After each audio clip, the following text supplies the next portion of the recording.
Hi viewers. మన భారత రాజ్యాంగానికి ఇప్పటివరకు 106 సార్లు సవరణ చేశారు. అందులో కొన్ని ముఖ్యమైన వాటిని ఇప్పుడు చూద్దాం.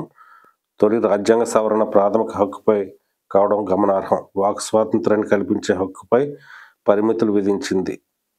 తర్వాత 1955లో 7వ సవరణ దేశాన్ని భాషా ప్రాతిపదికన 14 రాష్ట్రాలు, కేంద్రపాలిత ప్రాంతాలుగా విభజించారు. తరువాత 1971లో రాజ్యాంగంలో ఏ భాగాన్ని సవరించే అధికారాన్ని పార్లమెంటు కట్టబెట్టింది.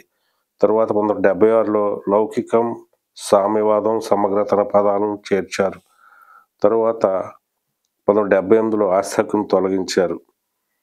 అలాగే 1985లో 52వ సవరణ జంపింగ్ రాయిళ్లకు కట్టడి వేశారు.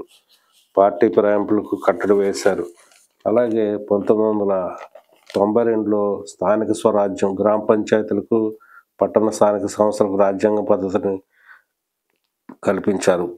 2002లో ప్రాథమిక హక్కుల్లో విద్యను చేర్చారు. 2003లో ఫిరాయింపులకు కట్టడి వేశారు. 2016లో GSTని అమల్లోకి తెచ్చారు. 2023లో మహిళా బిల్లును ఆమోదించారు. Thank you friends.